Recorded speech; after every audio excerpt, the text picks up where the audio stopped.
incluso justo es casualidad que cuando fuimos a buscar ahí, no estaba el policía, estaba de Franco. Y ahí dijeron, ya no se preocupe, voy a buscar, y no había, doctor. Y eso, bueno, ahí se quedó porque ya con el dolor, todo eso. Porque sí, también otra vez mi papá tuvo un accidente igual, ¿no? Porque pasa que los policías le dan dinero y ahí se lo esconden, ¿no? La constatación. En el accidente, cuando a mi papá le pasó el accidente, sí, tuvimos que ver quién es el que estaba, el efectivo policial que había estado en el atropello. Entonces lo buscamos, ahí sí, bueno, lo buscamos, dijimos es tal, pusimos la denuncia, entonces recién nos dio el parte policial y con eso pudimos hacer la denuncia, seguir el juicio por el carro. Pero esta vez, doctor, así se quedó y no había el parte policial. Pues digo, en esos casos se supone que el fiscal, como dice, no hay denuncia, entonces no sigue el hecho, no sigue el crimen, no investiga. En realidad sí, yo considero que sí debería haber. ¿Ah? Qué extraño, o sea, difícil, si incluso el fiscal se ha constituido al lugar de los hechos, o Sí, sea, sí ya tomó fue. conocimiento de Ujú. la ocurrencia de un hecho que merece ser investigado. Sí, porque en el sitio mismo que estuvo, me dijeron que los familiares le dijeron que él no se había suicidado, que investiguen Mm, bien. Incluso le habían dicho todo lo que había ocurrido. Ujú. claro. Pero De creo repente que en la no se carpeta fiscal, si puede ser, buscan, ¿no? debe Pero estar, yo pasó hace pienso que está años. ahí. No, pasó, doctor, hace años ya. Mm. Gracias, doctor. Eso fue mi duda. Y otra pregunta, doctor. Eso sí es mi duda. Y cuando uno, sucede un hecho y tienes que llamar al perito para que tome las huellas dactilares, ¿es necesario, como yo denunciante, pague todos los gastos del perito? Interesante tu pregunta. Usualmente las diligencias que realiza el fiscal no nos cobran las diligencias. Qué extraño. De verdad, Doctor, pues sí, me pasó eran la 1 de la mañana, no, las en 9, ámbito y penal no he hasta que visto. puse la denuncia, fui a la Dirincri, tenía que traer al perito para que tome las huellas dactilares porque pasó un robo, Ya. y el perito me dijo, no, no tengo para mi gasolina, no hay, ¿en qué me vas Ah, a ya. ayudar? Me dijo así. Y fueron 2 veces, doctor, que puse, y las 2 veces que fui a recoger al perito, igual me dijeron, doctor.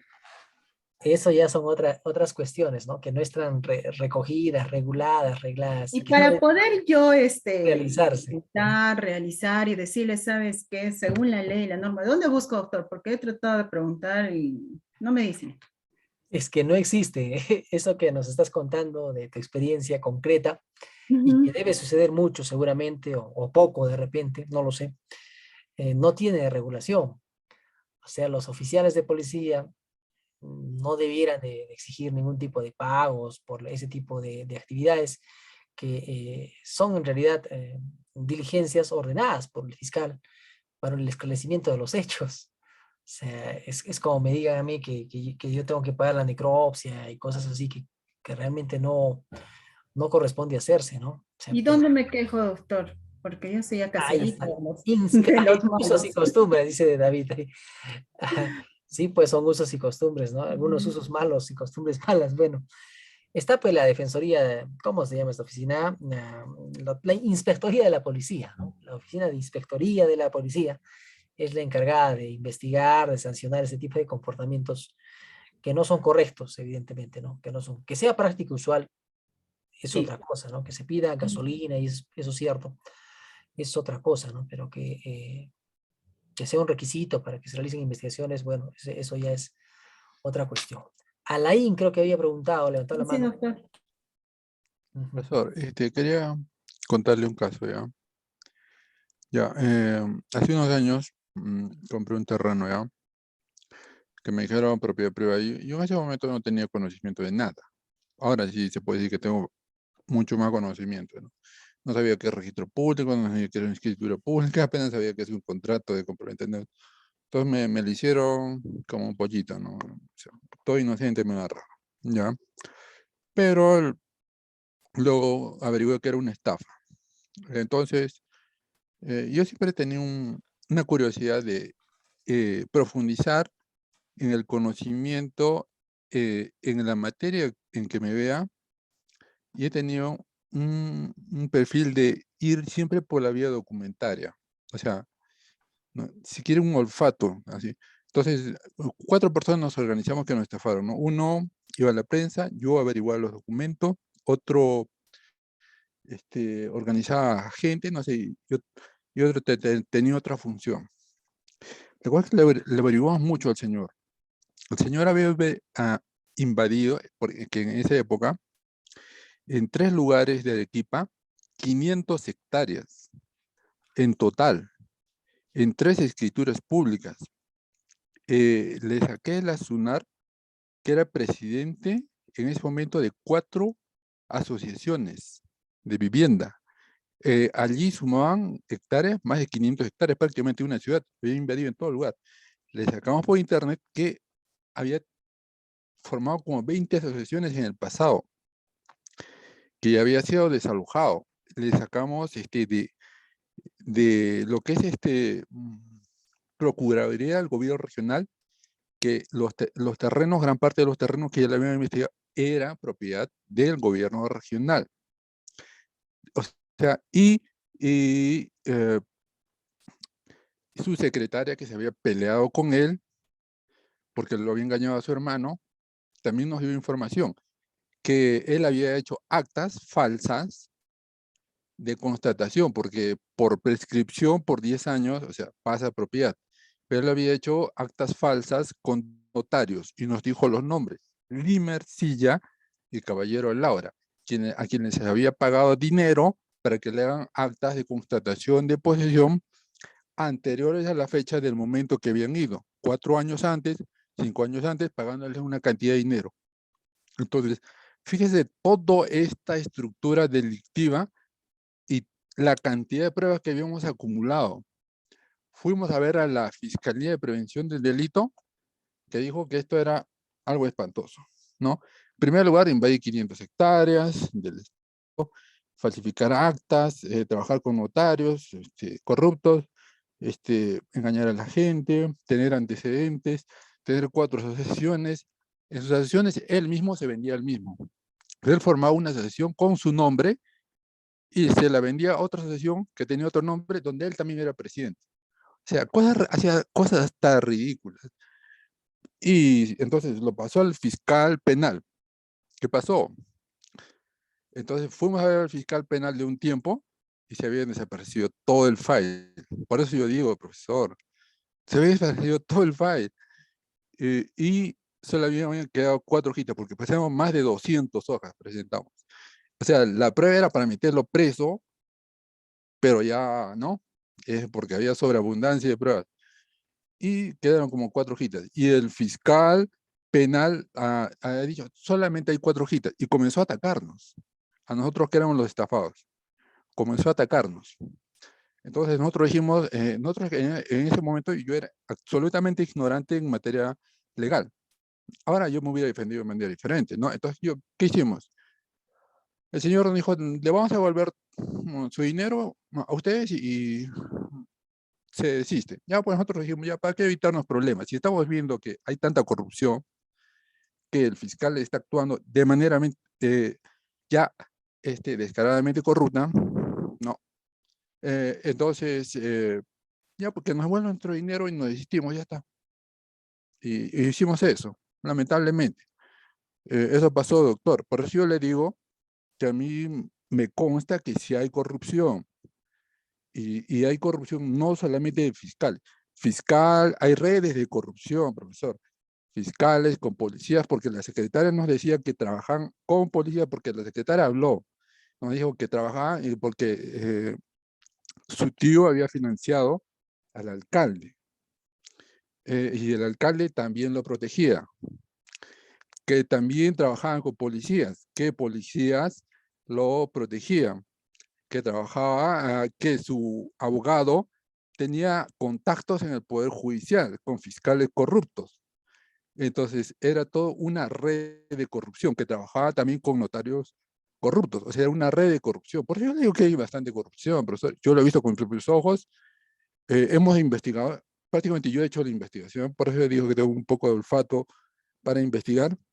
Y la secretaria nos dio todas las pistas y nos contó en lujo de detalles porque ella sabía todo, ¿no? Porque era, entonces, ahí yo vi que hay corrupción, profesor, no solamente hay corrupción, hay redes de corrupción, así como también hay fiscales honestos, totalmente honorables y que uno se quita el sombrero, también hay fiscales que no, son corruptos y así es, profesor, porque hay de todo. En esta vida, hay de todo en esta viña del Señor. ¿Pero profesor? A ti, muchísimas gracias. Claro que sí, ¿no? En esta viña del Señor hay de todo, evidentemente. Alfredo, adelante. Sí, doctor. Un comentario corto y una consulta. Eh, en cuanto a la discrecionalidad del fiscal, es cierto, ¿no?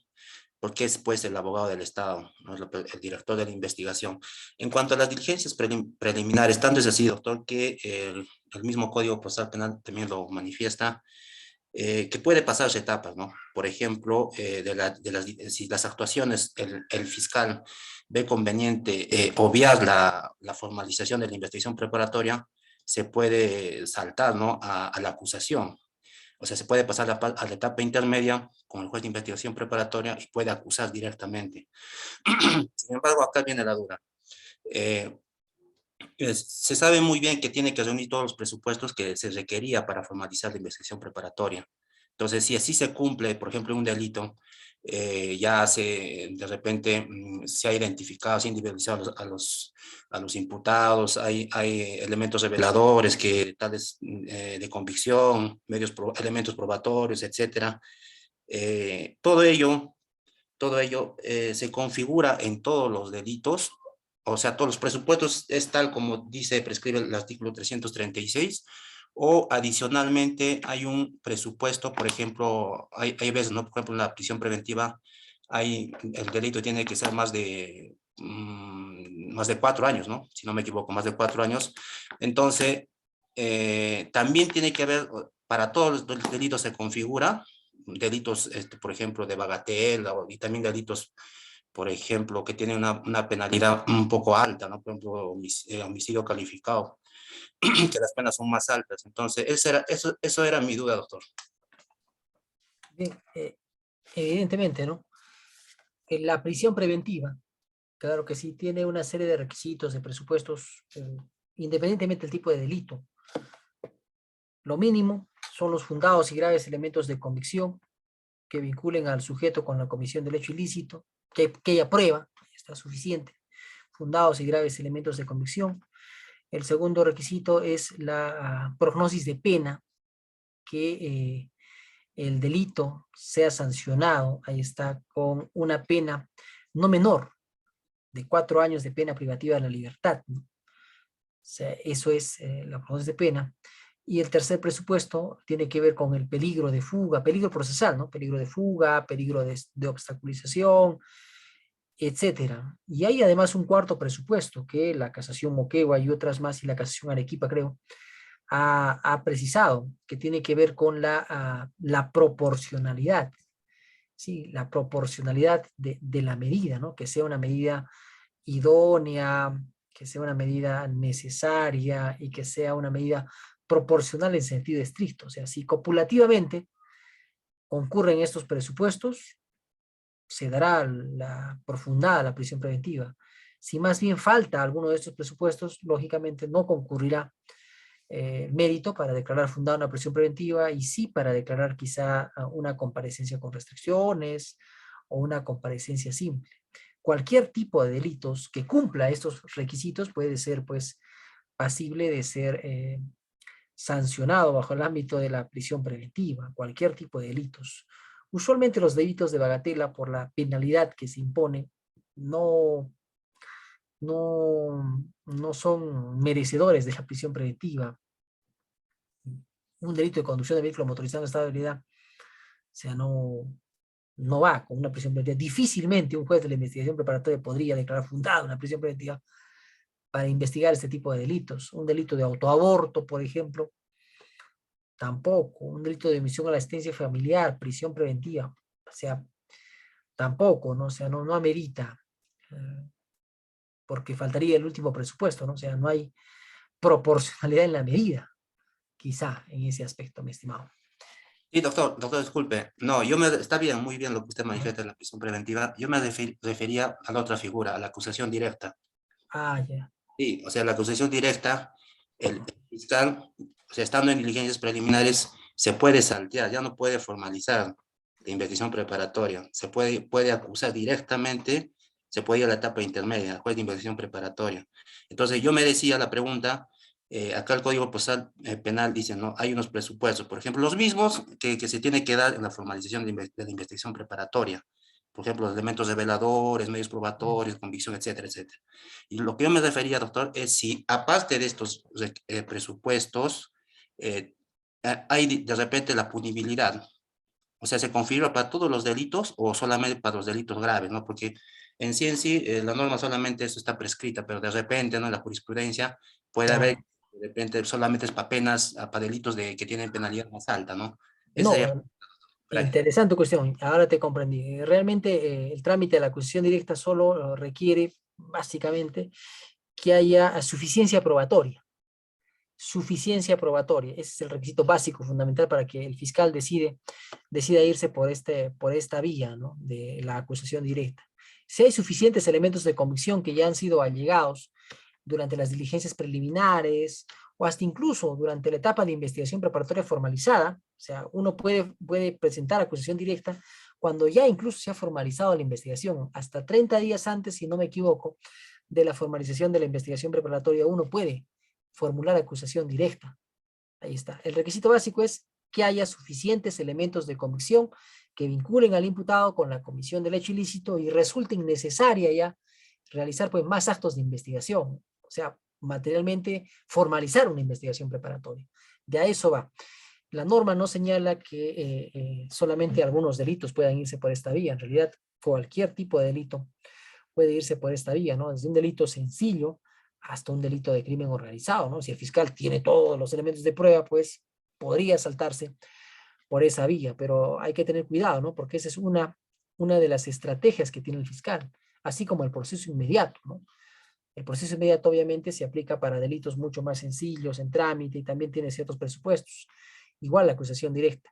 Si el fiscal opta, porque son estrategias del fiscal, o sea, la norma no lo obliga al fiscal a irse por una vía o a irse por otra, porque el fiscal bien podría irse por la vía del proceso penal común, formalizando investigación, aperturando etapa intermedia, etcétera, o podría irse por la vía de los procesos especiales, ¿no? Un proceso inmediato, o la acusación directa, ¿no? La peculiaridad de la acusación directa es que la estructura misma de este requerimiento acusatorio debe reunir los requisitos de una disposición de formalización de la investigación preparatoria, es decir, debe detallarse las circunstancias precedentes, concomitantes, posteriores, debe claramente precisarse el título de imputación, ¿no? ¿Qué delito le estoy atribuyendo al acusado? Debe haber prueba suficiente, ¿no? que sostenga este requerimiento acusatorio. Debe además haberse cumplido con los requisitos de procedibilidad para formular un requerimiento acusatorio en definitiva, ¿no? Pero este requerimiento de acusación directa también será controlado, ahí está, en la etapa intermedia. Y si no cumple con los requisitos, no se cumple con los presupuestos, el juez de la investigación preparatoria de oficio podrá ofrecer esta causa que inició de este modo, ¿no? O sea, hay que tener mucho cuidado en eso, ¿no? Bueno, resumiendo, entonces la norma no precisa para qué tipo de delitos está la acusación directa, ¿no? La norma solo señala que si se cumple con ese requisito de suficiencia probatoria, que es innecesaria realizar más diligencias de investigación, está expedito el fiscal por irse por esa vía. Es la cuestión. gracias, doctor, gracias. Listo, antes de empezar al grupo, con esto concluyo, las denuncias también se interponen en sede fiscal, ¿no? Y el trámite es muy parecido. Ante la ocurrencia de un hecho ilícito, uno también puede concurrir directamente ante el despacho del fiscal a que este asiente la denuncia respectiva en un acta de denuncia en sede fiscal. Sencilla la cuestión. Puedo presentarlo también de manera escrita, directa, ante la mesa de partes física o la mesa de partes virtual ahora de la Fiscalía Provincial Penal Corporativa de turno. También puede suceder, ¿no? Ahora bien, si el fiscal considera que este hecho merece ser investigado en sede policial, se comunicará inmediatamente con el oficial, realizará la respectiva disposición de apertura de investigación preliminar en sede policial y remitirá a los actuados al departamento de policía respectivo para que realice la investigación preliminar. O por el contrario, si el fiscal considera más bien que con su propia operatoria, con su propia logística, puede realizar las diligencias preliminares, podrá aperturar investigación preliminar en sede fiscal, ¿no? Ahí está un modelito también de acta de denuncia por acta, en sede fiscal. Datos personales: Giovanna, con DNI tal, nacida en el 81, 35 años, Arequipa, es conviviente, superior incompleta, con teléfono tal, empleada, domiciliada en tal sitio, el imputado Brahim Ortega, motivo de denuncia, ahí está, el día tal, con mi conviviente me peleé, dice acá, etcétera, con mis hijitas Tatiana y Jimena, pero creo que ya leímos también incluso este modelo de denuncia, ¿no? Y también cumple los requisitos de la norma, ¿no? O sea, tiene la identificación del denunciante, una narración clara, detallada, circunstanciada de los hechos, identificación del denunciado, ahí está, lugar, hora y fecha en la cual se ha sucedido el hecho, y también la firma de quienes han participado en la redacción de este documento, ¿no? Cumple también con los requisitos de la norma. Igual, si yo decido interponer una denuncia escrita en sede fiscal, el trámite también es similar al de la sede policial. Uno presenta su denuncia escrita, le ingresa a mesa de partes le asigna un código y directamente la puede remitir al fiscal encargado del caso o remitirla al fiscal provincial coordinador para que se encargue de distribuir la carga entre los fiscales, entre los despachos fiscales. ¿Cuál es el trámite? Una vez que la denuncia ingresa a manos del fiscal que la va a tramitar, este tiene un plazo de 2 días para calificar la denuncia, calificar los hechos. Si de la lectura de los hechos denunciados no hay delito, se emite la disposición de archivo de plano. Si más bien de esta calificación preliminar primigenia se evidencia que sí hay delito, el fiscal aperturará investigación preliminar, indicará las diligencias que se vayan a realizar, indicará el plazo de lo mismo y si corresponde, las realizará en su propio despacho o ordenará que la policía realice las diligencias, ¿no? En el caso de que el fiscal realice las diligencias en su propio despacho, tendrá que volver a calificar los eventos y emitir la disposición que corresponda, ¿no? Formalizando la investigación preparatoria o nuevamente archivando el proceso. Para el caso de que el fiscal haya decidido aperturar investigación en sede policial, deberá remitir la disposición respectiva con los actuados y acompañados pertinentes del caso a la Policía Nacional del Perú para que esta policía, esta dependencia policial, sea pues la encargada de realizar las diligencias preliminares en el plazo prescrito por el fiscal. Realizadas, culminadas, concluidas las diligencias preliminares, el oficial de policía o el departamento respectivo emitirá el respectivo informe policial acompañado de todas las actividades, diligencias, declaraciones que he realizado, acompañado del oficio respectivo para que el fiscal vuelva a calificar los eventos y emita la disposición que corresponda, ¿no? Archivando la causa o formalizando la investigación preliminar o de repente prorrogando la investigación preliminar, ¿no? Dependiendo del nivel de complejidad del caso, ¿no? Igual, para el caso de denuncias verbales, el trámite es sencillo y con esto concluyo. El agraviado directamente puede concurrir al despacho del fiscal, el fiscal recepciona la denuncia, materializa lo mismo en un acta respectiva.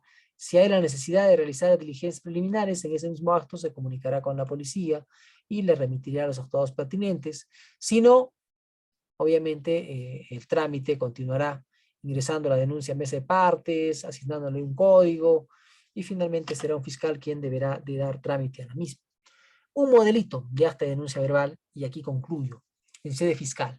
En Arequipa, en las instalaciones del cuarto despacho de investigación de la Segunda Fiscalía Provincial Penal Corporativa de Arequipa, siendo las 11:20 del día 4 de diciembre de 2011, ante el señor fiscal provincial Abel Guerra, se hizo presente la persona que responde al nombre de Rosita de Espinar, de 27 años de edad, natural de Arequipa, nacida el 14 de diciembre del 86, casada, con dirección domiciliaria en la organización Hoyos, Comité 11, Zona B de Alto Selva Alegre, con la finalidad de interponer denuncia penal en contra de Pedro Flores por la presunta comisión del delito de violación sexual, agresión cometida en su agravio, denuncia que la realizó en los siguientes términos, y aquí pues narrará todos los hechos, ¿no? El día tal, ahora es tal, en el lugar tal, fue objeto de vejámenes, agresiones, etc. Finalmente, etcétera, con lo que termina la presente, siendo las 12:15 en conformidad de la parte y en presencia del fiscal, y tras la lectura integral de la presente denuncia, proceden a firmarla el representante del Ministerio Público y la denunciante, ¿no? Para que dé fe. O sea, hay muchos modelos de actas de denuncia policial y actas de denuncia en sede fiscal. Ninguno es mejor que otro, lógicamente, ¿no? Son solo esos, son solo modelos. El código precisa que si es que estos modelos cumplen con las formalidades de la norma, son modelos que bien podrían ser utilizados, evidentemente. Ahora, también se pueden interponer denuncias a través de la web, ¿no? La Policía Nacional de Perú también ha implementado, por ejemplo, denuncias, un paquete o un aplicativo o una página web en donde uno puede denunciar pérdida, por ejemplo, del DNI, ¿no? Igual, ¿no? Para el caso del Ministerio del Interior, si hay una página web propia para esto, ¿no? O hay un número incluso telefónico donde uno puede realizar una denuncia, digámoslo así, anónima, cuando estemos en presencia de algún hecho que tenga que ver con trata de personas, puntos de venta de drogas, crimen organizado, etcétera, ¿no? Ahí está la línea, conocida también por varios, ¿no? Igual la Fiscalía. Antes de la pandemia, no sé si aún sigue vigente esta página, la Fiscalía, como un sistema alternativo a denuncias, había pues desarrollado esta página web en donde alguien podía, a través de la página web de este Ministerio Público, interponer denuncias vía web, ¿no? Denuncias que tenían la validez respectiva y que debieran ser tramitadas por los fiscales provinciales de turno, ¿no? Igual, acá había un video, pero bueno. ¿Qué aprendimos hoy? Que la denuncia es un acto ciudadano por el cual una persona comunica los hechos en materia de denuncia al fiscal o a la policía. Aprendimos que hay personas que están obligadas a denunciar y hay personas que no están obligadas a denunciar, evidentemente. Vimos que podemos interponer denuncias en sede fiscal y en sede policial, y si son verbales, deberán ser materializadas en documentos denominados actas. Vimos también que pueden presentarse directamente ante las mesas de partes o de la comisaría o de la policía, ¿no? Y el trámite será una cuestión similar. Vimos que la denuncia debe contener mínimamente los datos de identificación del denunciante, la narración de los hechos, la identificación del denunciado, evidentemente de ser posible, 2 formas de interponer denuncias, por actas, si son verbales, y de manera escrita si uno directamente presenta la denuncia. El acta de denuncia verbal debe contener lugar, año, mes, día, dirección, etcétera, y otros datos propios del documento. Finalmente, bueno, a pedido suyo, voy a actualizar el aula virtual para que el control de lectura que vencía hoy se venza mañana también a la misma hora, ¿sí? Para evitar inconvenientes. ¿Alguna pregunta antes de dar pase a los compañeros que van a simular la audiencia de prisión preventiva con la tingencia que ya les había hecho? Alain, adelante. Profesor, agradecerle por la ampliación de plazo que primero. Ya, doctor, quería preguntarle, ¿ha leído el libro La historia de la corrupción en el Perú de Alfonso Quirós?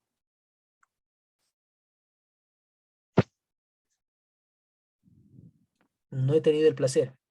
Coméntanos un poco de repente. Te lo recomiendo, profesor. Es un peruano que se ha ido a vivir a Estados Unidos, que ya murió, pero que hizo una investigación de la corrupción en Perú desde tiempos de la colonia, tiempos de la independencia, tiempos de los inicios de la república, del militarismo, del civilismo, de las democracias, de las dictaduras, etcétera, hasta Fujimori, y es devastador. Lo que usted ve ahí es, pero ya para quedarse traumado, creo.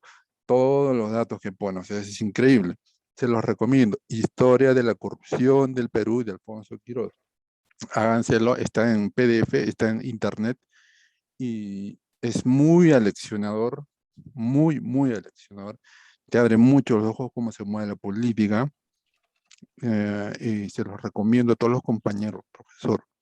Es muy excelente el libro, es de un catedrático que ha estudiado desde un punto de vista jurídico y de un punto de vista económico, muy documentadamente ese libro.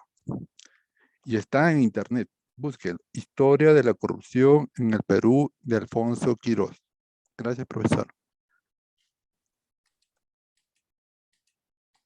Bien, muchísimas gracias a ti. Justamente lo estoy buscando y ya lo comentaremos en siguientes clases. Bien, el grupo de prisión preventiva Sé que es una audiencia bastante larga, pero es una audiencia bonita. En realidad vamos a aprender mucho. Y para efectos de reducir quizá el tiempo, que es bastante largo, es una audiencia que dura más o menos hora y media, le he pedido al grupo que en la emisión de la resolución, que también abarca bastante tiempo, solamente nos vayamos a la parte resolutiva, ¿sí? Ya no los antecedentes, para que ustedes puedan con tranquilidad explayarse en el debate, que es la parte más rica, ¿sí? Adelante, no les corto más, apago mi micro, soy un estudiante más.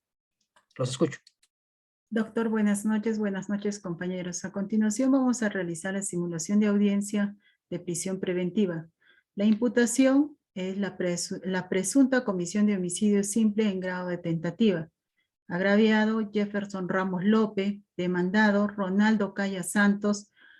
Audiencia, la evaluación de determinación de prisión preventiva por el supuesto delito presunta comisión de homicidio simple en grado de tentativa. Ministerio Público solicita la prisión preventiva. Abogado defensor va a argumentar que no está tipificado correctamente por el cual debería ser llevado a juicio el juicio en libertad. Fecha 20 de febrero del 2019, lugar Ciudad de Puno.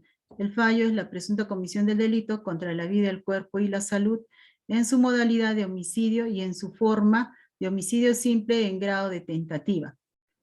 Se declara fundada la prisión preventiva y se dispone de inmediata el internamiento del imputado. Vamos a realizar en dos tiempos. Ya la primera vamos a hacer unos pequeños conceptos y la segunda parte va a ser sobre específicamente la simulación de la audiencia.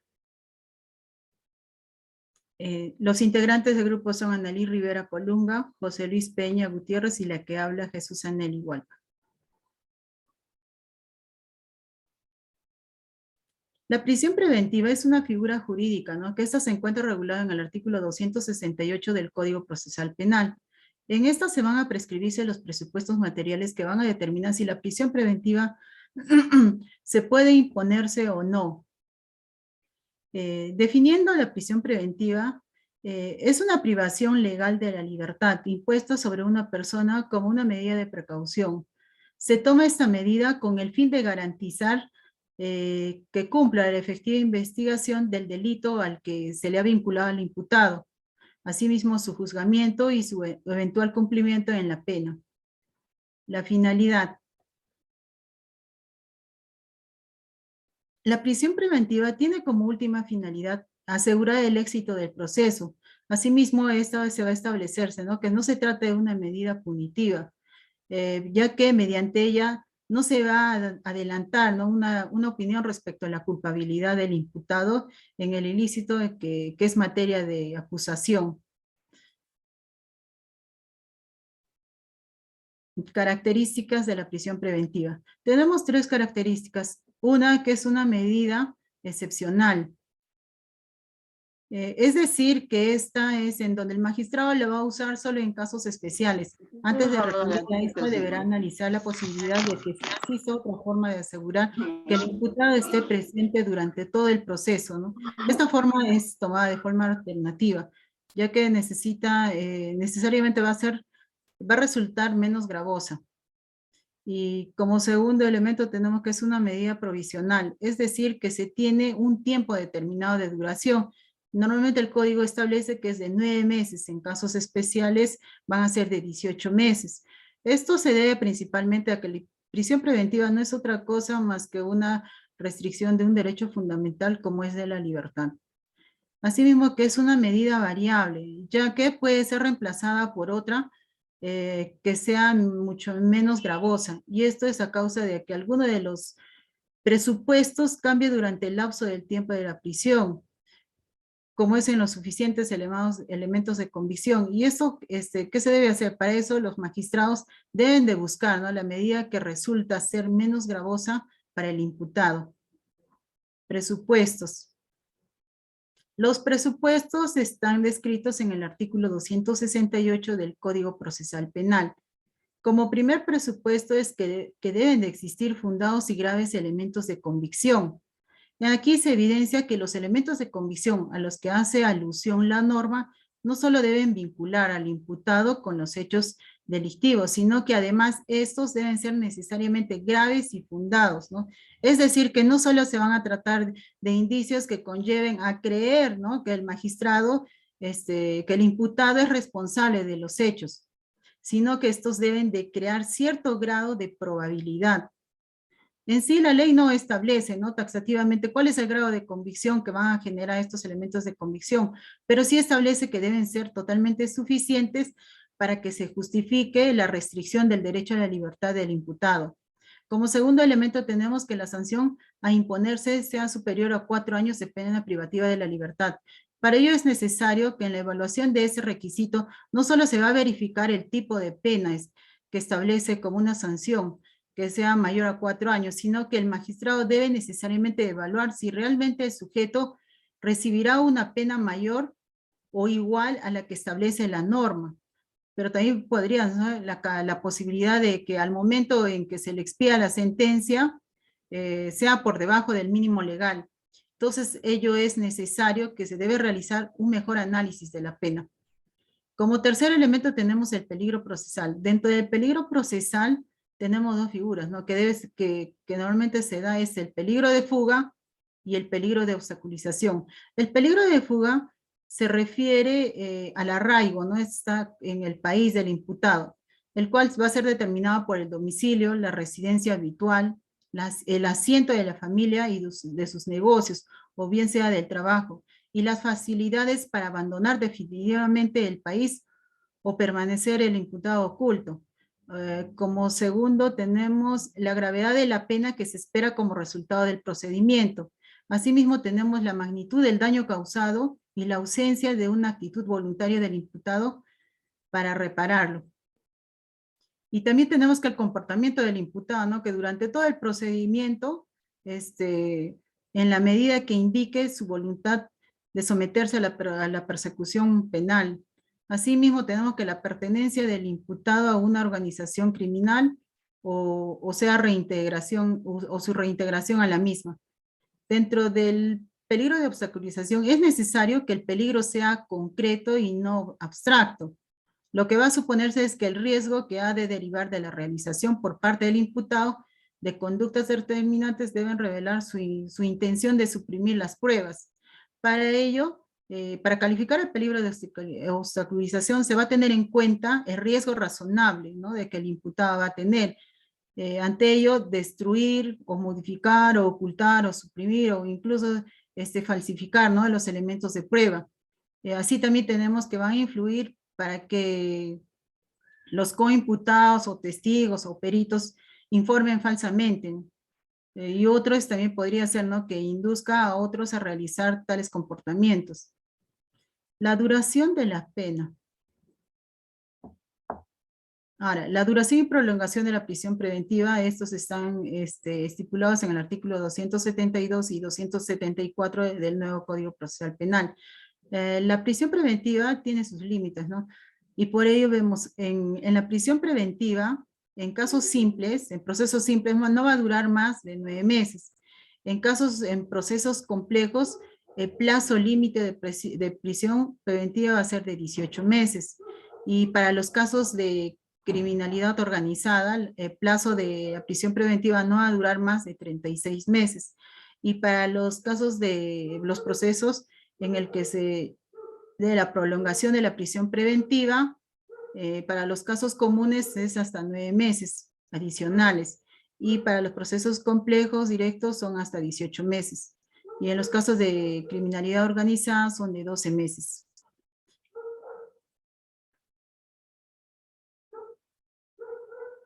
Cómputo de plazo de la prisión preventiva.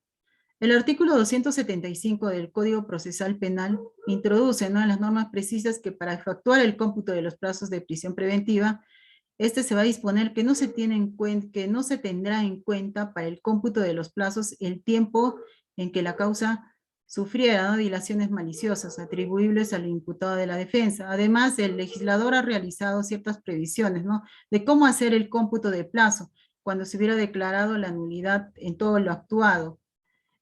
Para ello se dice que un nuevo auto de prisión, en el caso en el que no considera el tiempo transcurrido, sino hasta la fecha de emisión de dicha resolución. Presupuestos formales de prisión preventiva. La siguiente diapositiva. Ahora, tenemos 3 presupuestos, ¿no?, para realizar la prisión preventiva, que son formales. El primero es el requerimiento cautelar a solicitud del Ministerio Público. El segundo es la realización de la audiencia de prisión preventiva dentro del plazo legal de 48 horas siguientes a su requerimiento. Y por último es la concurrencia a la evaluación del fiscal, que va a requerir, ¿no?, la prisión preventiva, el imputado y su defensor. En el caso que no asiste el defensor, el abogado de la defensa se le reemplaza en el acto por un defensor de oficio. A continuación vamos a ver cómo se realiza el proceso. La siguiente diapositiva. Ya. El procedimiento es la siguiente, ¿no? Para pedir, ¿no?, la prisión preventiva, es necesario que el fiscal, en concordancia con la policía, va a buscar, ¿no?, cumplir con los 3 presupuestos materiales que dije anteriormente, que está en el artículo 268. Entonces, ¿qué hace aquí? Que la Policía Nacional del Perú pone al detenido a disposición de la Fiscalía, ¿ya? Y lo va a ingresar a la carceleta del Poder Judicial, y ante ello va a requerir la prisión preventiva. Entonces el fiscal va a presentar el requerimiento de prisión preventiva al juez de la investigación preparatoria, quien dentro de las 48 horas siguientes al requerimiento va a citar a las partes procesales, que viene a ser el imputado, el abogado. El abogado, su función va a ser destruir la postura del fiscal frente a los 3 elementos materiales, y la función del fiscal va a ser quien deberá sustentar que se cumplan los 3 elementos materiales. En el caso que el juez de investigación preparatoria no va a realizar las diligencias dentro del plazo legal, va a incurrir en una responsabilidad funcional. La siguiente. Ahora, la audiencia. La audiencia tiene 4 momentos. Una es la instalación de la audiencia, otro, el Ministerio Público va a oralizar sus argumentos, la tercera, la defensa sustenta, y por último el juez dicta la decisión. En este caso puede haber 2 figuras, ¿no?, en donde la prisión preventiva puede declarar fundado e infundado. En el caso que declare fundado el auto de prisión preventiva, esta debe ser debidamente motivada en una expresión sucinta, y donde se deben de declarar, ¿no?, de poner los fundamentos de hecho y de derecho que lo sustenten, y la invocación de las normas legales. Ante ello, el defensor puede impugnar la prisión preventiva, y esto está en el artículo 278 del Código Procesal Penal. El plazo para que pueda impugnar es de 3 días. Ante el juez de investigación tiene un plazo de 34 horas para emitir los actuados a la sala penal, y dentro de las 62 horas de haber recibido el expediente, va a citar al Ministerio Público, al defensor, y esta decisión se va a darse ya sea en el mismo día, o si no a las 48 horas de la audiencia. Eso es todo.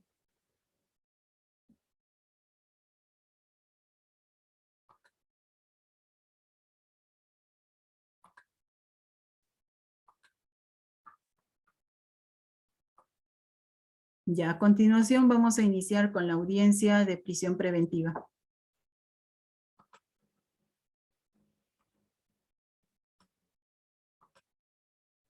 José Analí. Buenas noches a todos los presentes de la ciudad de Puno, siendo las 10 de la noche del día 20 de febrero del año 2019, el señor juez José Luis Peña Gutiérrez, del tercer juzgado de investigación preparatoria de la provincia de Puno, a cargo del juzgado de emergencia Puno.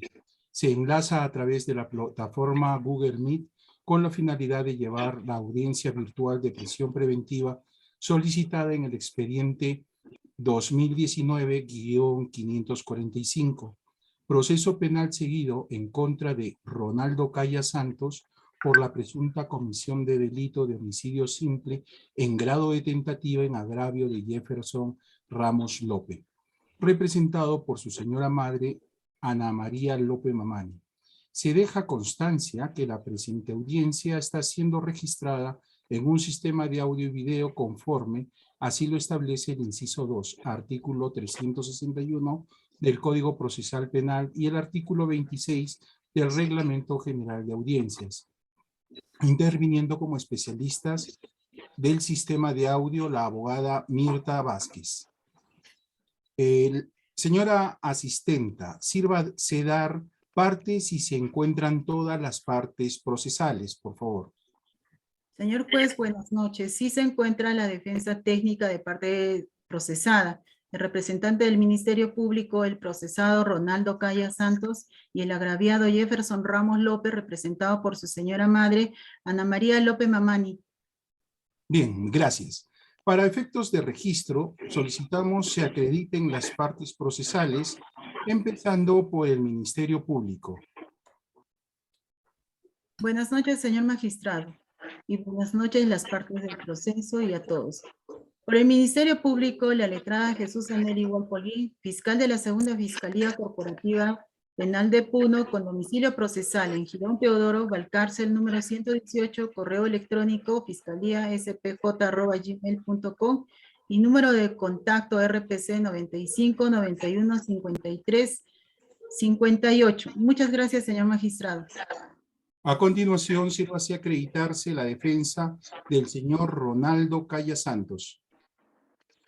Buenas noches, señor magistrado, y a todos los presentes. Por la defensa técnica, la abogada Analí Rivera Colunga, en el sector público penal, con colegiatura número 716, casilla electrónica número 34219, correo electrónico analiriveracolunga@gmail.com, con domicilio procesal Girondesa 16 Puno, teléfono 9508-62-449. Acudimos, señora fiscal, a requerimiento solicitado por su despacho mediante oficio 581-2019, esto para asumir la defensa del señor Ronaldo Caya Santos. Doctora, una precisión únicamente. ¿Usted ha asumido patrocinio de diligencias preliminares? Sí, solo en su declaración. Ah, ya, correcto. Bien, señor imputado, su nombre, apellido, dirección y DNI, por favor. Buenas noches, yo soy Ronaldo Caya Santos, mi número de DNI 6038-4397, mi edad tengo 20 años. Fecha y lugar de nacimiento y estado civil. 24 de junio de 1998, soy natural de Puno y soy soltero, pero tengo una hija de 1 año de edad. ¿Tiene una hija? Sí. ¿Tienes conviviente? Sí, tengo mi conviviente. ¿Hasta qué año usted ha estudiado? Hasta 4º año de secundaria. ¿Nombre de sus padres? Mi padre Alejandro Caya Larico y mi madre Sandra Genoveva Santos. ¿Domicilio real? Girón Azángaro, barrio número 260. Correcto. Bien, damos por instalada válidamente la presente audiencia. ¿Alguna contingencia para continuar la misma, Ministerio Público? Ninguna, señor magistrado. Señora abogada. Ninguna, señor magistrado. Estando todos acreditados y encontrándose todas las partes en la presente audiencia, damos por instalada la presente audiencia. Asimismo, rogamos a las partes que se tomen en cuenta el tiempo para la presentación de la audiencia. En esta ocasión, la judicatura otorgará no más de 20 minutos para cada uno de ustedes. Señora representante del Ministerio Público. Conforme, señor magistrado. Defensa de la parte investigada. Conforme, señor magistrado. De acuerdo. Invito a la señora fiscal a oralizar la fundamentación fáctica y jurídica y elementos de convicción que sustenten su requerimiento para esta audiencia. Gracias, señor magistrado. Conforme al artículo 268 del Código Procesal Penal, este Ministerio Público solicita se dicte mandato de prisión preventiva en contra del imputado Ronald Caya Santos, por la presunta comisión del delito contra la vida y el cuerpo y la salud en la modalidad de homicidio simple en grado de tentativa, previstos y penados en el artículo 106 del Código Penal, concordado con el artículo 16 del mismo cuerpo legal en agravio del menor Jefferson Ramos López, de 17 años, representado por su progenitora Ana María López. Los hechos en materia de investigación son los siguientes. Como antecedente se tiene que tanto el menor agraviado Jefferson Ramos López, de apodo Dilón, de 17 años, como el imputado Ronald Caya Santos, de apodo Payaso, de 20 años, se dedican a la venta de tamales, productos que son proveídos por la persona de José Luis Quispe Quispe, quien tiene su empresa llamado Tamales El Bocón, ubicado en Girón, Tupac Katari 115 del barrio Huáscar de esta ciudad de Puno. Fluye así de los actuados que en horas de la tarde del 18 de febrero del 2019, el menor agraviado se encontraba en la discoteca Plan B, ubicado en la costanera de nuestra ciudad, con unos amigos libando licor. Así también, en esos momentos se encontraba el imputado menor Ronaldo Caya Santos, también bebiendo licor en dicha discoteca, según indica, como unas 3 botellas selladas de ron Cartavio, con varios amigos, y ya siendo las 19 horas del día, el referido imputado visualiza al agraviado. Ante ello, le escribe a su jefe, José Luis Quispe Quispe, vía Facebook, indicándole que el agraviado se encontraba en la discoteca y si quería, lo podía llevar a la tamalería, puesto que entre el agraviado y su jefe tenían deudas respecto a una canasta de tamales. En respuesta, el imputado le escribe a su jefe vía Facebook diciéndole que en el acto lo llevaría a Jefferson a la tamalería, procediendo de este a sacarlo de la discoteca y llevarlo en un taxi a la tamalería, precisando, señor magistrado, que ambos se encontraban en estado de ebriedad. Al ingresar ambos al inmueble, José Luis Quispe Quispe, lugar donde queda la tamalería ubicada en Girón, Tupac Katari, se encuentran con su jefe, ¿no? José Luis Quispe Quispe, quien reclama al agraviado por qué se había llevado una canasta de tamales. En eso el imputado le empieza a recriminar al agraviado, diciéndole, acá te damos de comer y vienes a robarnos, te voy a pegar. Y en respuesta el agraviado se altera y le dice, pégame pues. En respuesta el imputado agarra un cuchillo con su mano derecha y se lo incrusta, que se encontraba en la mesa para picar la cebolla y le incrusta en el pecho hacia el lado derecho del menor agraviado. Este empezando a sangrar hacia el polo que llevaba puesto. Ante tal situación, el imputado asustado deja el cuchillo sobre la mesa y José Luis Quispe Quispe intenta llevarlo al hospital al menor agraviado. Sin embargo, este menor le indica que se irá solo, toda vez que unos amigos le estaban esperando fuera de la tamalería. Saliendo poco consciente del lugar y caminándose, apoyándose con sus 2 amigos quien esperaba fuera del local, habrían caminado como unas cuadras, ¿no?, hacia un jardín ubicado por el barrio Huáscar. Allí ya no pudo más y tuvo que llamar por celular a su madre, Ana María López Mamani, para decirle que se apersone al lugar y lo lleve a un hospital. Instantes después, el imputado se retira del lugar de la tamalería hacia el parque ubicado en la avenida Torre, con la avenida Floral de la ciudad. Allí se quedó dormido porque se encontraba en estado de ebriedad. Al día siguiente, al despertar, se fue directo a la tamalería para seguir trabajando. Posteriormente, a horas 20:50 del día, el menor agraviado ingresa al área de emergencia del hospital Manuel Muñoz Butrón, donde se encuentra internado hasta la fecha, emitiéndose el certificado médico legal con número 1173-B de fecha 19 de febrero de este año, el cual concluye que el menor presenta herida en el tórax derecho de 4.5 centímetros en región costal derecha, en el cual se le diagnostica de trauma torácico abierto, herida de arma blanca, trauma abdominal cerrado. Según el informe de ecografía abdominal, registra en el tórax derecho, se observa un líquido libre, denso, de moderada cantidad. En el espacio pleural con colapso pulmonar, impresión diagnóstica, y dice, en mi tórax derecho con colapso pulmonar, no pudiendo otorgársele a la fecha los días de atención facultativa e incapacidad médico-legal, toda vez que el paciente se encuentra internado en dicho nosocomio para una posible cirugía de tórax por haberse comprometido algunos órganos vitales como es el pulmón derecho. Ahora, respecto a la existencia de fundados y graves elementos que estima razonablemente la comisión del delito y vinculan al imputado, tenemos que, en primer lugar, el acta de intervención policial de fecha de 18 de febrero de 2019, realizado en el área de emergencia del Hospital Manuel Núñez Butrón, donde se registra el ingreso del menor agraviado por las heridas punzocortantes que había sufrido, diagnosticándosele trauma torácico abierto, entre otros.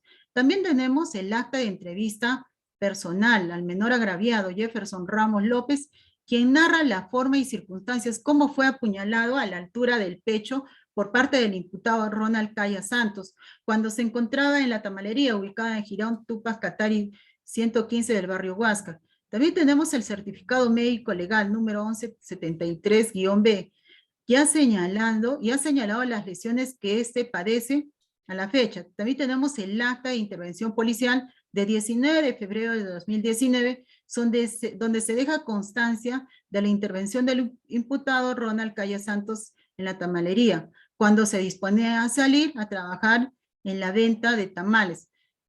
Asimismo, tenemos el acta de constatación policial de fecha de 19 de febrero del 2019, llevada a cabo en el inmueble donde queda la tamalería, donde se deja constancia de la existencia de una habitación, un cuarto destinado para la preparación de los tamales, verificándose además la existencia de una mesa y 7 cuchillos, dentro de ellos un cuchillo con mango sintético, el mismo que dio positivo para sangre humana, en el cual se encuentra en cadena de custodia para las pericias correspondientes.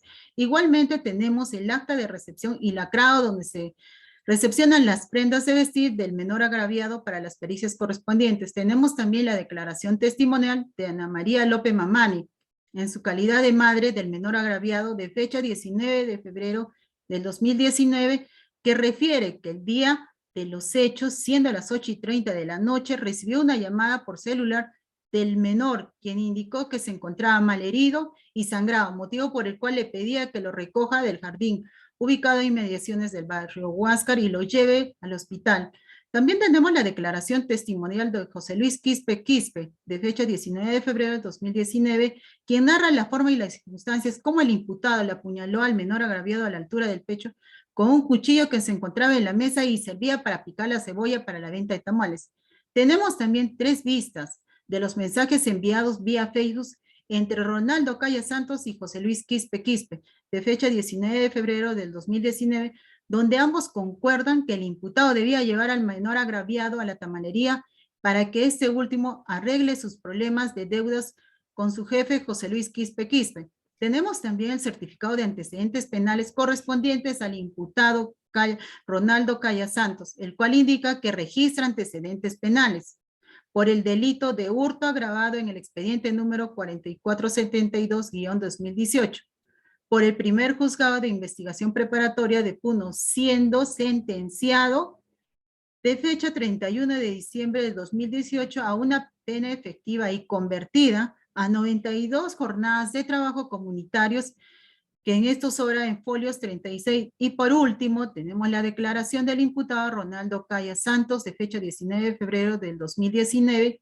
quien acepta los hechos materia de imputación y refiere estar arrepentido de estos, refiriendo además que al momento de los hechos se encontraba en estado de ebriedad. Respecto a la sanción a imponerse superior a 4 años de pena privativa de libertad, luego que la sanción a imponerse al imputado es por el delito de homicidio simple en grado de tentativa, y esta pena es no menor de 6 años, por tanto viene a ser superior a los 4 años. Por lo tanto, también verificamos que el imputado tiene la calidad de reincidente. Este viene a ser una circunstancia de agravante cualificada, puesto que se registra antecedentes penales como ya se ha señalado, y siendo así, la pena a imponerse sería hasta una mitad por encima del máximo legal fijado para el tipo penal, la cual supera adecuadamente los 4 años de pena. Respecto a la posibilidad de fuga del imputado, vamos a ver cuáles son los motivos por que habría la fuga. Respecto a la gravedad de la pena que se espera como resultado del procedimiento, en este caso verificamos nuevamente, reiteramos la pena supera los 4 años, y más aún, tenemos el tema de la reincidencia. Por este motivo sí podría eludir a la justicia. Por otro lado, respecto al arraigo familiar y laboral, respecto al arraigo familiar de los actuados, específicamente su declaración Este indica que al preguntarle cuál es la dirección domiciliaria, indica no recuerda, tan solo indica que vive en la ciudad de Juliaca con su madre. Sin embargo, señor magistrado, de su hoja de RENIEC se verifica que tiene como domicilio real en el Jirón Azángaro número 260 de esta ciudad de Puno. Sin embargo, el imputado refiere que no vive en dicho domicilio. Así podemos referir que no tiene arraigo domiciliario y menos sería el arraigo familiar. Respecto al arraigo laboral, igualmente, ¿no? En su declaración indica que se dedica a la venta de tamales desde hace 2 años atrás aproximadamente, pero la venta es esporádica, lo que no nos hace referir que no tiene arraigo en cuanto al trabajo. Por tanto, resulta insuficiente para demostrar, ¿no?, que trataría de eludir la acción de la justicia. Y respecto a la magnitud del daño y la ausencia de una actitud voluntaria del imputado para reparar, podemos verificar que si bien el imputado ha aceptado los hechos en materia de imputación, sin embargo, no se ha preocupado de cubrir los gastos médicos del menor de edad, toda vez que a la fecha tiene una deuda de 6.000 soles, motivo por el cual no lo dejan salir del hospital. Nosotros hemos tenido conocimiento que su estado ahora es delicado y sus familiares desean trasladarlo al nosocomio de la ciudad de Arequipa para la respectiva cirugía, pero sin embargo no es posible ello por la existencia de una deuda. Y respecto al comportamiento procesal durante la investigación, verificamos de los hechos que inmediatamente después de haber cometido el delito, el imputado se retira del lugar, esto es de la tamalería, sin mayor reparo. Al día siguiente acude a este lugar para seguir laborando, como si nada hubiera pasado. Siendo así, allí intervenido por los efectivos policiales para su detención correspondiente, lo cual nos hace ver que tiene un menosprecio por la vida de sus cohabitantes, lo cual hace más nocivas a las consecuencias de su conducta. Y respecto al peligro de obstaculización, se desprende que podría tratar de obstaculizar la investigación, toda vez que los testigos presenciales de los hechos serían sus amistades. Ahora, respecto a la proporcionalidad, y teniendo en cuenta el test de proporcionalidad, este es el juicio de necesidad o juicio de proporcionalidad. Análisis de ponderación o proporcionalidad en sentido estricto. Podemos indicar que en este caso es necesario que se declare procedente la solicitud de prisión preventiva, porque al señor tiene un alto grado de eludir a la acción de la justicia. Es más, como hemos señalado, tiene la calidad de reincidente, puesto que ya viene cometiendo el segundo delito en poco menos de un mes. Entonces, este despacho señala que es muy probable que si quede libre o el proceso se lleve en comparecencia con restricciones o simples, podría volver a cometer otro delito. Ahora, respecto al plazo de duración de la prisión preventiva, podría... Ministerio Público, vamos a ir en orden. Explíquenos por qué es idóneo y necesario proporcionar esta medida, por lo que no le hemos entendido. Bien, señor magistrado. Entonces vamos a hablar respecto al juicio de idoneidad. Esta medida es idónea. ¿Por qué? Porque se va a asegurar de forma clara, evidente, la presencia del imputado en todas las diligencias que se requiera, su presencia en el tiempo que dure el proceso penal, y a la vez así se va a evitar un peligro de fuga y el peligro de obstaculización. En lo que respecta al juicio de ponderación y proporcionalidad, la medida es necesaria por cuanto los mecanismos de coerción menos gravosos, en este caso, no pueden asegurar la presencia del imputado en el proceso penal, y por tanto sería inevitable el peligro de fuga y de obstaculización. Es decir, no se tiene certeza o convicción de que los otros mecanismos o medios menos graves, entre estos la comparación simple o con restricción o al pago de una caución o el arresto domiciliario, van a cumplir, ¿no?, con el fin de los presupuestos que el legislador de evitar el peligro de fuga o de obstaculización.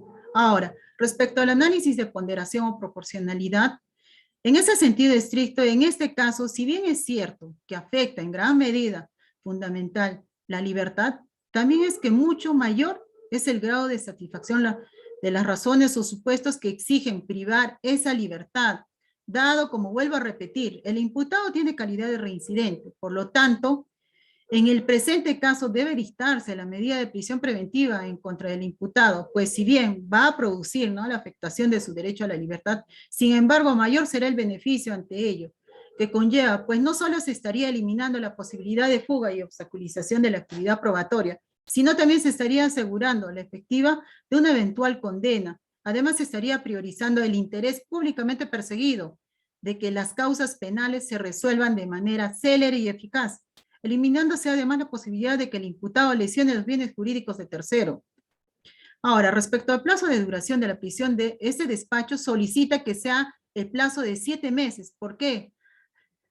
Porque requiere llevar a cabo más diligencias. Dentro de ellas tenemos la declaración en sede fiscal del menor agraviado, puesto que solo se tiene en el acta de entrevista realizado en el Hospital Manuel Núñez Butrón, y esta diligencia se hará una vez que sea dado de alta. En segundo lugar tenemos la falta recabar, ¿no?, los certificados de dosaje etílico de ambas partes que acrediten que estarían en estado de ebriedad, lo cual deben ser remitidos al laboratorio del Ministerio Público de Lima. También deben realizarse las pericias correspondientes. Esto es, por ejemplo, el arma punzocortante. Esto es el cuchillo, ¿no? Y es de determinar el tipo de sangre que se encontró en tal arma, y así haber una homologación con las muestras sanguíneas del hoy imputado. También se requiere realizar las pericias correspondientes en las prendas de vestir del agraviado, así como del imputado, porque en ambas se han encontrado restos sanguíneos. También se ha solicitado una historia clínica del paciente Jefferson López para ser reevaluado por los médicos legistas y así determinar los días de incapacidad médico-legal de este. Es por ello que solicitamos, señor juez, los 7 meses de prisión preventiva. Eso es todo, señor magistrado. Traslado a la defensa. Muchas gracias, señor magistrado. La defensa solicita que se declare infundada el pedido de prisión preventiva solicitado por el Ministerio Público en base a lo siguiente. Se tiene de los hechos en forma concreta la imputación que el Ministerio Público realiza es de fecha 18 de febrero del 2019. El menor agraviado, conjuntamente con el imputado, se encontraban en la discoteca Plan B, ubicado en la costanera de la ciudad de Puno. Posteriormente, ellos se trasladaron al Jirón Tupac Katari, número 115, del barrio Huáscar, donde se encontraron con la persona de José Luis Quispe Quispe, que era jefe de ambos, ya que estos se dedicaban a la venta de tamales en este escenario, en este domicilio. Según la imputación, también vemos de que había una deuda que este agraviado sostenía en favor de su jefe José Luis Quispe Quispe. Esto ha sido reclamado en este escenario conforme indica el Ministerio Público, y este ha sido recriminado por el imputado, indicándole: te damos de comer y vienes a robarnos, te voy a pegar. Respondiendo el agraviado: pégame pues, a dicha respuesta. El imputado agarró un cuchillo, lo coge de la mesa y le incrusta en la parte derecha del tórax. Eso vendría a ser en concreto, señor magistrado, los hechos que el Ministerio Público imputa al señor Ronaldo Caya Santos. Sobre los elementos, tenemos que el primer elemento de la prisión preventiva, señor magistrado, dice la norma que debe existir los fundados y graves elementos de convicción para estimar razonablemente la comisión de un delito. En este caso, el Ministerio Público está postulando el delito de tentativa de homicidio, pero sin embargo, claramente de los hechos imputados no estamos ante un escenario del delito de tentativa de homicidio, sino estaríamos ante un escenario de delito de lesiones. En este caso falta establecer si es una lesión grave o leve. Esto porque notamos, señor magistrado, que la intención del imputado era pegar. Conforme dice acá: te damos de comer y vienes a robarnos, te voy a pegar. Esa era la intención del señor imputado, de pegar, no de dar muerte. Y la respuesta del agraviado es: pégame pues entonces. Queda claro, señor magistrado, de que la intención era pues de causarle una lesión. Tanto más si la lesión, según el certificado médico, la ubicamos en la parte derecha del tórax, donde no es un órgano vital. Hubiera sido en la parte izquierda donde se encuentra el corazón, ya estaríamos hablando de un órgano vital. Entonces, la intención de querer siempre ha sido no causar la muerte, pero sin embargo, eso sería, señor magistrado, en cuanto a este punto. Ahora, según el certificado médico que obra en las diligencias preliminares, aún no se tiene cuántos días de incapacidad médico-legal le corresponden al agraviado Jefferson Ramos López, lo cual no estaría claramente establecido si estamos ante una lesión grave o una lesión leve, por lo que los elementos de convicción, que es el acta de intervención, todos los elementos de convicción que el Ministerio Público ha indicado en el primer presupuesto, mas no acarrearían y estarían fundamentando el delito de lesiones y no el delito de tentativa de homicidio, porque estaríamos inducidos en el delito de lesiones, señor magistrado. Por lo tanto, ese primer presupuesto no concurriría en el presente caso. Respecto al segundo presupuesto de la sanción a imponerse sea superior a los 4 años, conforme ya lo hemos establecido, se trata por la defensa de un delito de lesiones, y al no encontrarse claramente según el certificado médico, si no estamos ante un delito de lesiones graves o leves. Entonces, básicamente la pena, señor magistrado, no va a superar los 4 años de pena privativa de la libertad, tanto más si se tiene la declaración del propio imputado, quien ha reconocido y está deseoso inclusive a someterse a las salidas alternativas que la norma procesal le otorga, señor magistrado, tales como la terminación anticipada o la conclusión, la cual traería como consecuencia la reducción de una pena que fácilmente no supera los 4 años de pena privativa. Respecto al peligro de fuga, en este punto, señor magistrado, antes de entrar al pedido de fuga, queremos referirnos al tema de la reincidencia. Si bien es cierto, el Ministerio Público ha indicado que el señor imputado tiene una pena anterior, pero sin embargo no nos ha indicado en qué establecimiento penitenciario ha cumplido esta pena, si es efectiva o no es, de qué fecha a qué fecha. Entonces, si no lo ha hecho, señor magistrado, estamos ante una pena que no tiene el carácter de efectiva. Por lo tanto, no podríamos estar ante esta figura de la reincidencia, por lo que la pena a imponerse sería inferior de todas maneras, señor magistrado. Respecto al peligro de fuga, si bien es cierto, el imputado no ha mostrado ningún tipo de documento, pero sin embargo, de los hechos mismos se observa, señor magistrado, que se dedica a la actividad de la venta de tamales, y que también él indica que tiene una familia, que tiene hijos, y que por cuestiones de la investigación no lo ha podido presentar. También tiene domicilio conocido, por lo tanto, señor magistrado, el peligro de fuga no estaría tampoco acreditado en el presente caso. En cuanto a la proporcionalidad, señor magistrado, conforme hemos indicado y fundamentado, no se trata pues de un delito de tentativa de homicidio, sino estamos ante un delito de lesiones, y al no tenerse la claridad del certificado médico, entonces no sería proporcional, señor magistrado, la medida de prisión preventiva que el Ministerio Público está solicitando. Respecto a la duración del plazo de la prisión preventiva, consideramos que 7 meses es sumamente excesivo, señor magistrado, toda vez que ya se han realizado diversas diligencias y aún no queda diligencias que nos abarquen, señor magistrado, la cantidad de 7 meses. Consideramos que la cantidad de 5 meses sería suficiente. Por estos fundamentos solicitamos, señor magistrado, que se declare infundada el pedido de prisión preventiva y en su lugar se determine una comparecencia con restricciones. Bien, traslado al Ministerio Público. Bien, señor magistrado, respecto a lo observado por la señora abogada, que los hechos estarían encuadrados en tipo penal de lesiones y no de homicidio, señor juez, si bien no se tiene un certificado concreto que precise los días de atención facultativa e incapacidad médico-legal, ¿ello por qué? Porque el paciente se encuentra aún hospitalizado, se encuentra de gravedad grave en su salud. Lo último que tenemos de conocimiento es que este hecho de haberle incrustado el cuchillo ha comprometido órganos, dentro de ellos los pulmones. Lo volvemos a repetir y necesita una cirugía, y esta cirugía tendría que ser realizada en la ciudad de Arequipa y no en la ciudad de Lima, porque no están los médicos especialistas. Para esta cirugía de tórax, y es grave, es por ese motivo que no se puede determinar los días de incapacidad médico-legal, ni la atención facultativa. Ya en el lapso del proceso se va a determinar si esta lesión comprometió o no, o puso en peligro o no la vida del agraviado. Y respecto a la intención, si bien ha narrado el agraviado y el imputado, señalan que tuvieron una discusión y hubieron estas palabras. Sin embargo, el hecho concreto fue que el imputado le incrustó el cuchillo a la altura del tórax, y eso ambas partes lo han corroborado, y es más, se tiene evidencia de esta arma punzocortante, el cual se va a realizar las pericias correspondientes. ¿Cuál es el tamaño de este cuchillo? ¿Y tiene usted la dimensión del mismo? Déjeme verificar, señor magistrado. Señor juez, tenemos el acta, pero no precisa el tamaño. Aproximadamente tenemos las dimensiones. ¿Y de qué está compuesto este mismo cuchillo? Sí, señor juez, es un cuchillo con mango sintético. La extensión, No, no se tiene la extensión.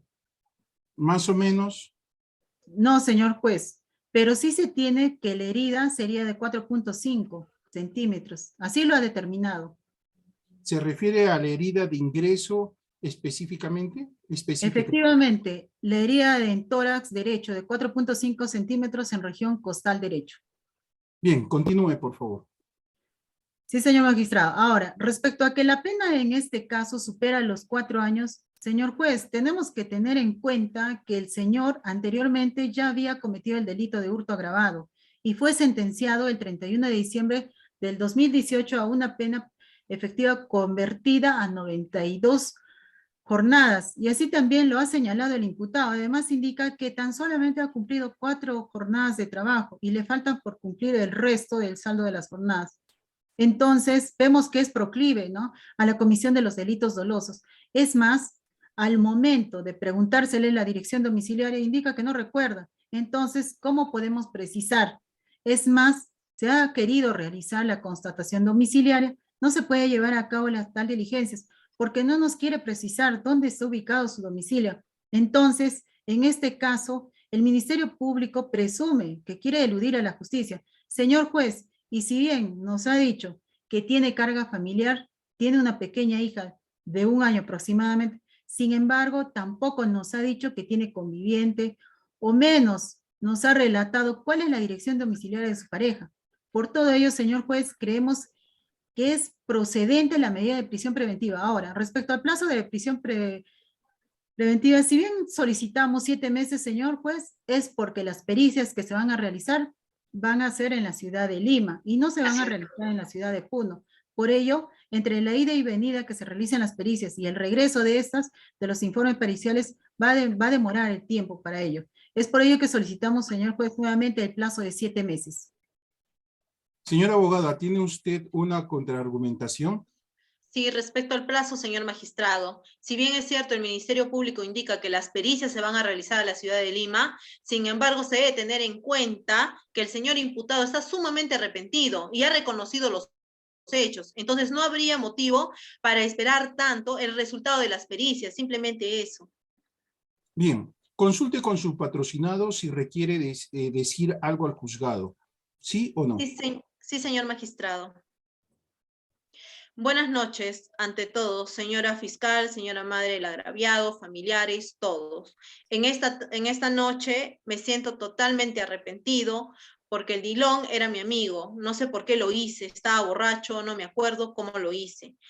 Yo solo lo quería llevar para que nos devuelva la canasta y la cuenta que debe, nada más. Para ello yo les pido ahora que me disculpen, yo no me dedico a hacer estas cosas, yo me dedico a trabajar por mi hija, solo salir adelante por ella. Espero que me disculpen, va a ser la última vez que me ven acá, que que me volverán a ver en estos juzgados, solo eso. Muy bien, madre del agraviado, diga su nombre, DNI y su celular y nada más. Yo me llamo Ana María López Mamani, soy madre de familia de Jefferson Ramos López. Mi número de DNI es 4041-2398. Mi celular es 956438250 y domicilio en Real, Avenida Callanza, número 995. ¿Quiere decir algo al juzgado antes de emitir la resolución?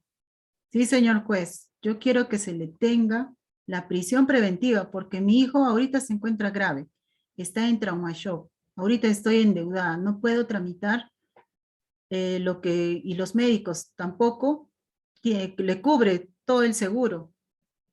Ahorita estoy sumamente preocupada porque ya no le atienden a mi hijo, porque yo no tengo dinero para cubrir esos gastos.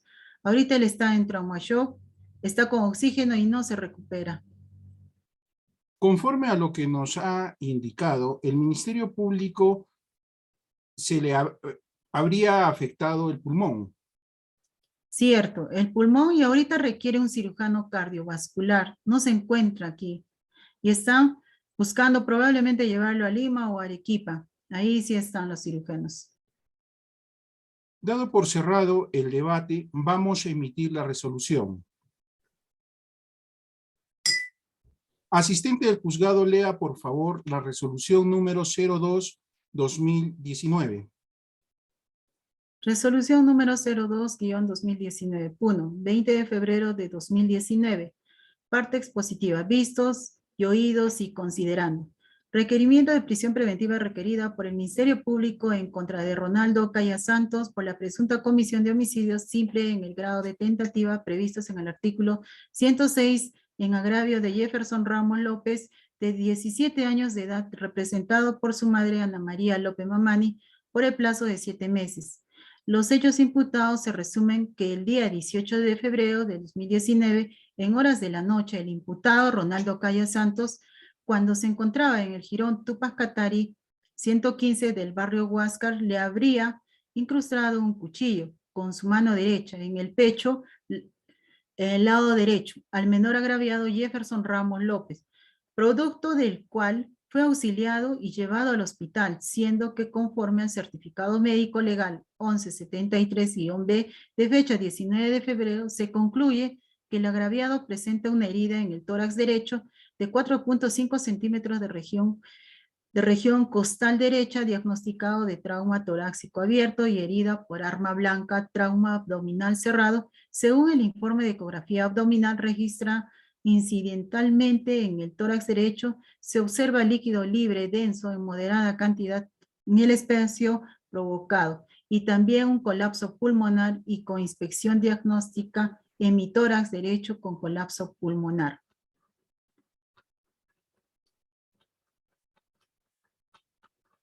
Bien, se notifica la parte resolutiva. Primero, declarar fundado en parte el requerimiento de prisión preventiva solicitado por el Ministerio Público en contra de Ronaldo Caya Santos, identificado con DNI 60384397, de sexo masculino, nacido el 24 de junio de 1998, de estado civil, conviviente, nacido en el distrito y provincia y departamento de Puno, de 20 años de edad, con grado de instrucción secundaria incompleta. Nombre de sus padres, Alejandro y Sandra Giovanna.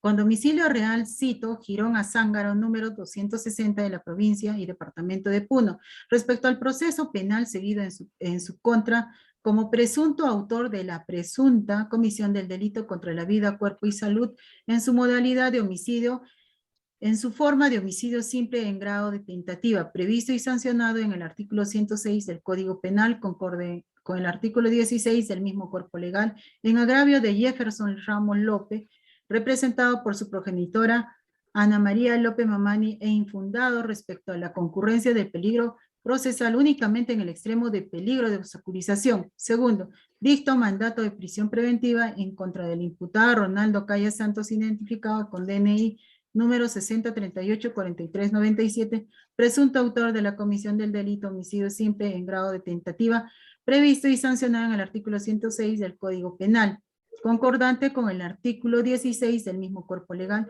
en agravio de menor Jefferson Ramos López, representado por su progenitora Ana María López Mamani, por el plazo de 7 meses, medida que empezará a correr el día de la fecha, esto es desde el 20 de febrero del 2019 y vencerá el día 19 de septiembre del año 2019, por lo que dispongo el inmediato internamiento del imputado en el establecimiento penitenciario que designe la autoridad penitenciaria. Acto del internamiento se estará a cargo de la Policía Judicial de Puno, para lo cual deberá de hacerse las comunicaciones respectivas. Tercero, transcurrido el plazo de la prisión preventiva, sin media resolución de prolongación de la prisión preventiva u otra resolución, se le deberá poner en libertad, exhortando al Ministerio Público que realice su actividad procesal con celeridad. Esto teniendo en cuenta que esta medida es de carácter provisional y el imputado podrá solicitar la medida de cesación de la prisión preventiva en el momento en que lo considere pertinente. Eso es todo, señor juez. Bien, se notifica la resolución al Ministerio Público. Conforme, señor magistrado. Defensa. Interponemos apelación, señor juez.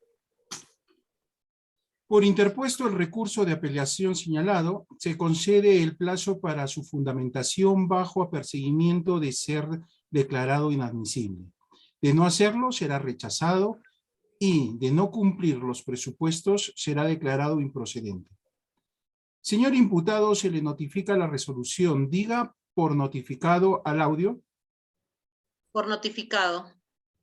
Bien, ejecutándose la resolución inmediatamente y se dispone la conclusión de la presente audiencia a 22 horas de la noche con 50 minutos de la noche. Buenas noches, tengan todos ustedes.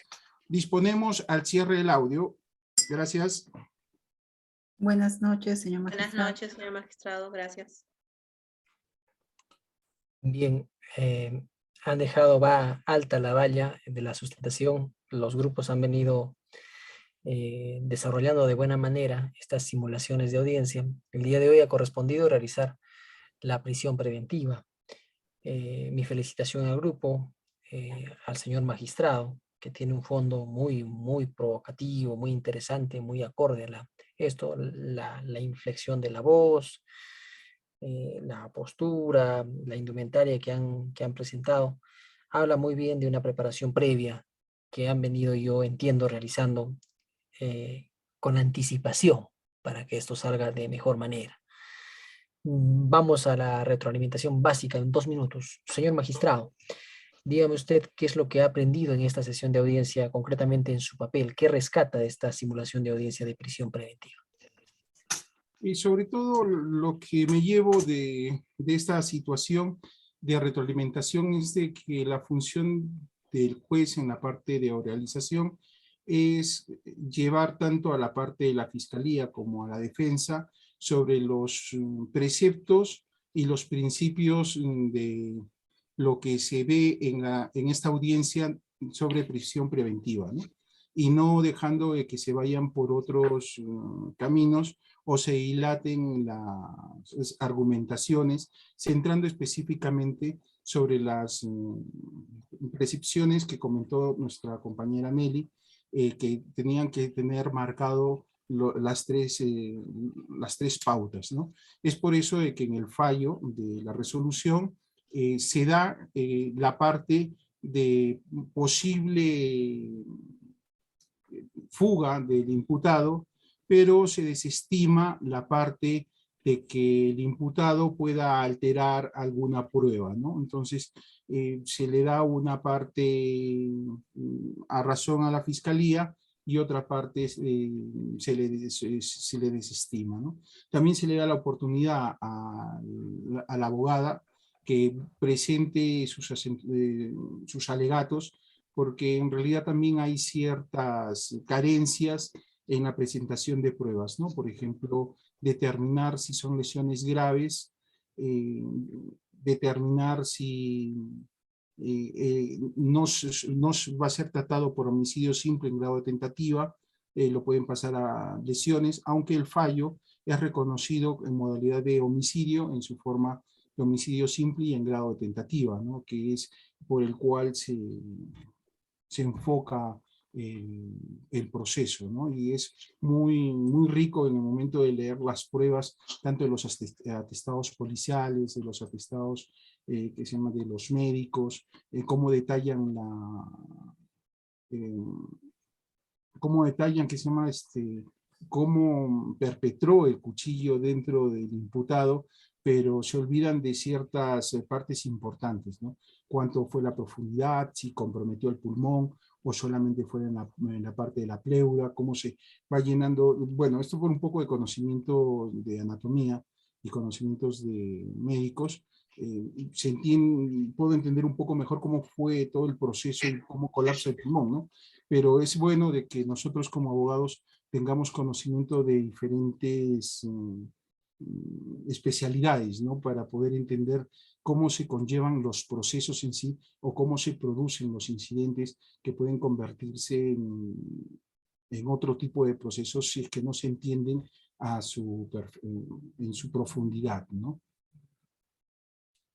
Así es, mi estimado José Luis. Evidentemente es importante nutrirnos de otras disciplinas, no necesariamente propias del derecho, la medicina, la biología, para estar mejor capacitados, mejor preparados a la hora de presentar nuestras sustentaciones. Vamos ahora por la representante del Ministerio Público, la doctora Jesús Aneli Hualpa. ¿Qué experiencia te llevas de esa simulación de audiencia? ¿Qué cosas has aprendido concretamente? Bueno, doctor, buenas noches. De mi parte, el Ministerio Público, como dicen, ¿no? Él va a tener, ¿no? la función de encontrar, ¿no? la existencia de los supuestos materiales, cómo es la existencia del hecho y cómo es que el imputado participa en ello, ¿no? Y de esto relata, ¿no? adecuadamente todos los hechos y si realmente calzan, ¿no? la medida que él pide de prisión preventiva, va a calzar, ¿no? que existen el peligro de fuga o de obstaculización. Entonces, eso va a ser más que todo su función del fiscal, demostrar que el imputado podría, ¿no? de alguna u otra manera obstaculizar o fugarse, ¿no? Y aparte que el imputado ya es reincidente. Entonces, el fiscal, o sea, en base a los documentos, a las pruebas, los medios probatorios que él tiene, entonces va a fundamentar el hecho. Y en lo personal, me parece que el fiscal ha actuado adecuadamente, ¿no? Como él siempre va a querer sí o sí que se vaya y va a querer imputar el delito, ¿no? Eso me parece, pero también tuvo, como que no fue muy precisa en lo que ha pedido o sea, decir que es tentativa de homicidio cuando todavía no habían los elementos necesarios para que pueda decir, no habían las pruebas adecuadas. Me parece que ahí que un poquito ha sido muy, como dicen, ¿no? Utiliza la prisión preventiva, se utiliza, ¿no? Para casos especiales, pero en este caso me parece, ¿no? Que no es tan especial como para usar la prisión preventiva y darle 7 meses. Entonces me parece que falta un poco de más de investigación. Eso es todo, doctor. Gracias, Jesús. Finalmente, la defensa pública, Analí Iliana Rivera Colunga. Analí, ¿qué experiencia te llevas de esta simulación de audiencia? ¿Cuál ha sido tu papel? ¿Qué cosas has aprendido en esta sesión de audiencia? Para mí, de verdad, ha sido muy interesante. También toda esta experiencia, justamente el ver justamente de los roles del juez, del fiscal y el abogado, ¿no? Que en todo momento trata de que no se cumplan justamente estos presupuestos para que no se lleve a cabo la prisión preventiva, ¿no? Y el solo hecho, digamos, de que decir, no se cumple, ¿no? El elemento de fuga, porque tenía pues justamente domicilio, cuando no lo dio, ¿no? El tema de la reincidencia, ¿no? Porque sencillamente ya tiene justamente otro delito por hurto agravado, ¿no? Y para mí ha resultado muy importante el que justamente el abogado trata todo el momento de que no sea calificado como un homicidio simple, no en grado de tentativa, sino que sea por delito de lesiones y que se determine si sean graves o leves, ¿no? Pero a mi parecer, particularmente el Ministerio Público ha actuado bien porque justamente se ha lesionado un órgano vital, porque dice, no se lesionó un órgano vital, pues un órgano vital es el corazón, pero también un órgano vital también es un pulmón, ¿no? Entonces, al verse lesionado, pues justamente es el tema del homicidio, ¿no? Para mí ha actuado muy bien el tema del Ministerio Público y por mi parte el abogado ha debido de repente argumentar un poco mejor su caso. Así es. Muchísimas gracias, José Luis. Muchísimas gracias, Jesús. Muchísimas gracias, Annalí. Muy bonita presentación. Una grata experiencia me llevo. Parecen realmente los que han venido simulando hasta la fecha, abogados profesionales. No sé qué hago yo acá realmente. Estoy aprendiendo mucho de ustedes. Y nada, ¿no? Agradecer a todos quienes se han podido quedar unos 10 minutos o 12 minutos más del tiempo adicional. Conmigo hasta la siguiente semana. Un abrazo a todos. Ya hemos actualizado las actividades hasta mañana para quienes no lo hayan culminado. Un abrazo y a descansar quienes tengan que descansar y a estudiar quienes tengan que estudiar. Buenas noches. Muchas gracias, doctor. Buenas noches. Muchas gracias, doctor.